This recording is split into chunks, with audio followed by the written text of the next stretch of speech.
This is the new Redmi K30 Pro.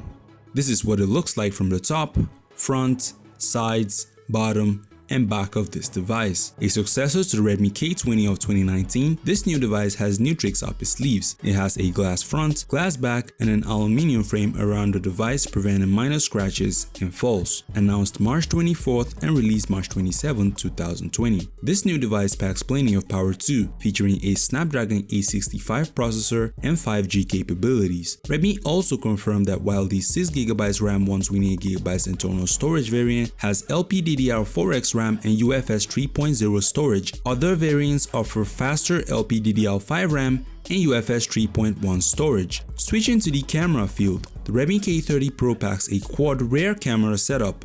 You're getting a 64 megapixels main sensor capable of 8K recording, a 13 megapixels ultra-wide shooter, 2 megapixels depth sensor, and 5 megapixels telephoto macro lens. Meanwhile, a 20 megapixels pop-up shooter handles selfies. It packs a 4700 mAh battery, and you can also expect 33 watts wired charging, delivering 100% juice in about 63 minutes. Other notable Redmi K30 Pro series specs include a 3.5mm port, an in-display fingerprint sensor, a linear motor for improved haptic feedback, NFC, and MIUI 11 atop Android 10. The Redmi K30 Pro starts at around $424 for the base model and about $523 for the best model.